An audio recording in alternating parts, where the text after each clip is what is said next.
Betrayal as a virtue? The dangerous line between vigilance and distrust.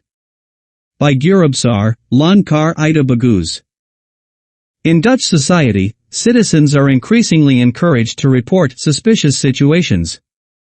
Campaigns like Report Suspicious Activity sound like a reasonable way to prevent crime and enhance public safety. But what exactly qualifies as a suspicious situation? And more importantly, who decides that? Take, for instance, a neighbor who takes out the trash in the middle of the night. For some, it's simply a practical act, perhaps he works night shifts or suffers from insomnia. But for others, it's enough to raise suspicion. Or imagine an Antillean man glancing into a house, not out of ill intent, but maybe he's looking for someone or checking if the residents are home. Yet, bystanders might quickly interpret this as an attempted burglary. The result? A call to the police, just to be safe. I've experienced such prejudice firsthand. Once, just past a roundabout, I accidentally rear-ended another car. It was clearly my fault. As the other driver and I calmly began discussing how to handle the damage, a woman approached us. She had seen the incident from her window and injected herself into the conversation uninvited, loudly declaring, "I saw everything. I can be a witness." The other driver looked puzzled. There was no conflict or dispute. Her intrusion seemed less about concern and more about a compulsion to interfere and pass judgment. Her reaction wasn't neutral, it was biased, likely rooted in unconscious prejudice or perhaps a deeper legacy of betrayal, echoing old patterns passed down through generations. Sometimes, blood speaks louder than reason, and the past reveals itself in the subtlest gestures. Government campaigns promoting vigilance often morph into campaigns encouraging suspicion. They feed into latent racism, prejudice, and a culture of fear. Instead of promoting care and solidarity, these efforts push us to distrust one another. This brings us dangerously close to the darker chapters of our history we hoped never to revisit. Let us not forget that even mayors and local officials in World War II collaborated with the German occupiers under the pretense of protecting the public. In truth, their actions often served to protect their own positions, not the well-being of the people. After the war, women who had relationships with German soldiers were publicly humiliated, shaved bald, spat on, cursed, and socially banished. But the neighbors who had betrayed them remained untouched, fading quietly back into the crowd. The collective shame over such betrayals was short-lived, and the lessons quickly forgotten. Today, we see a growing number of citizens adopting the role of the police. They call in every trivial observation to anonymous hotlines, while the real police mostly drive around visibly, rarely intervening in serious crimes. Municipal officers have partly taken over their tasks, but has this shift truly increased public safety? The old municipal watch was eventually disbanded due to ineffectiveness. This new approach may suffer the same fate, as public resources continue to be stretched thin. So, what actually happens at the police station? Are officers buried in bureaucracy? Sitting in the canteen until they're dispatched with sirens blazing? Or is there genuinely a lack of capacity and tools to serve the community proactively and effectively? Betrayal is never a neutral act.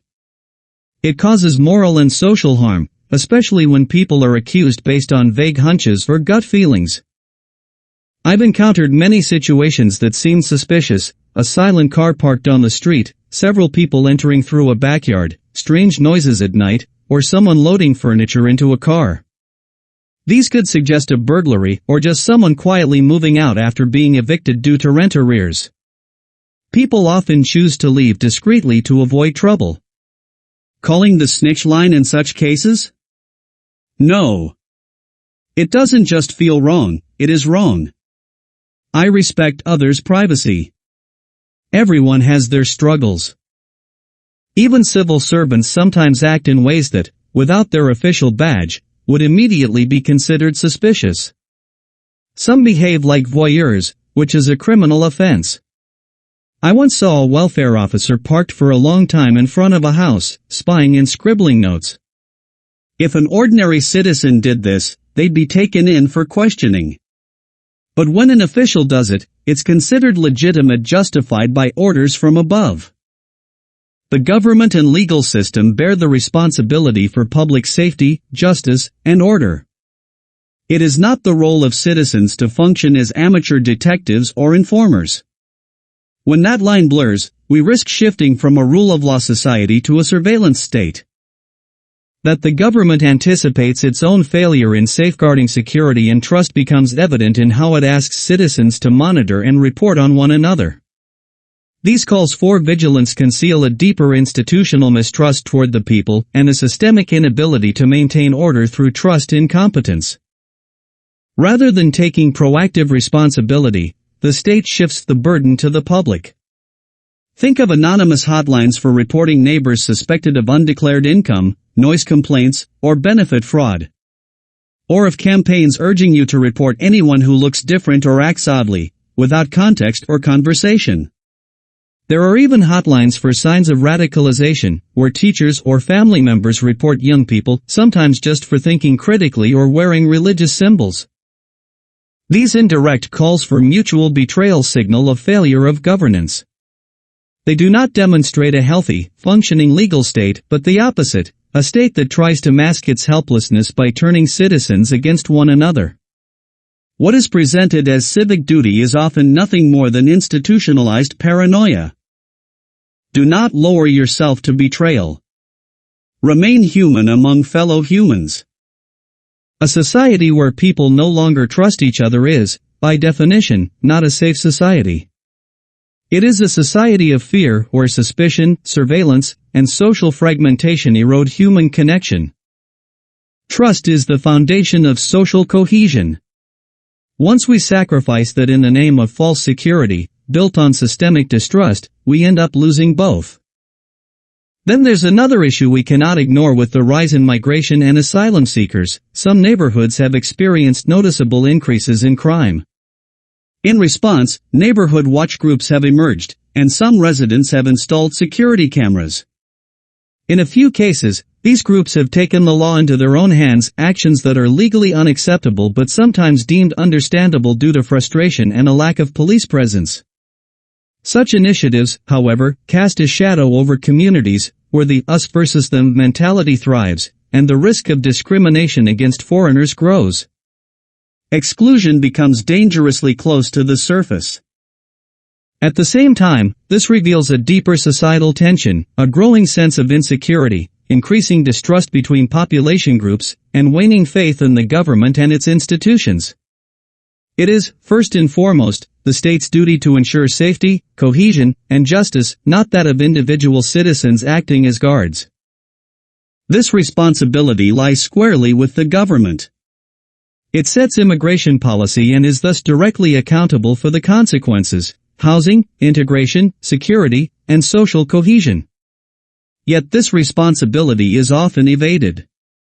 Instead of listening to the concerns of its own people, the government focuses on promoting international solidarity while at home, tensions rise, trust crumbles, and citizens struggle with worsening poverty and rising living costs. It is unacceptable for Dutch citizens to endure the most of policies they did not choose, especially when their own livelihood is at risk. When a society abandons its people, tensions inevitably arise, tensions that can threaten not just social relations, but democracy itself. That the Netherlands is gradually heading toward collapse is painfully clear. But it's not the policymakers or economic elites who feel the pain. It's ordinary people who struggle daily with rising prices, neighborhood crime, and a government that feels more distant than ever. While the political class shields itself with privileges and pursues international ambitions, it loses sight of the reality faced by a growing portion of the population, a reality of uncertainty, pressure, and exclusion. The government shows no willingness to revise its course or answer to the people it claims to represent. Instead, it burdens its citizens with the consequences of decisions they didn't make but are forced to endure in their wallets, their neighborhoods, and their daily lives. As classical colonialism becomes untenable abroad, the same oppressive and controlling systems are increasingly being implemented at home, disguised as market efficiency, safety, or crisis management. For more people, a bitter conclusion emerges: perhaps it's better to leave the Netherlands while it's still possible. Because trying to build a future in a country that systematically overburdens, mistrusts, and marginalizes its own citizens is like walking into a trap of societal sadomasochism. Those who remain in the Netherlands must either bend or break, and neither is a sign of a healthy society.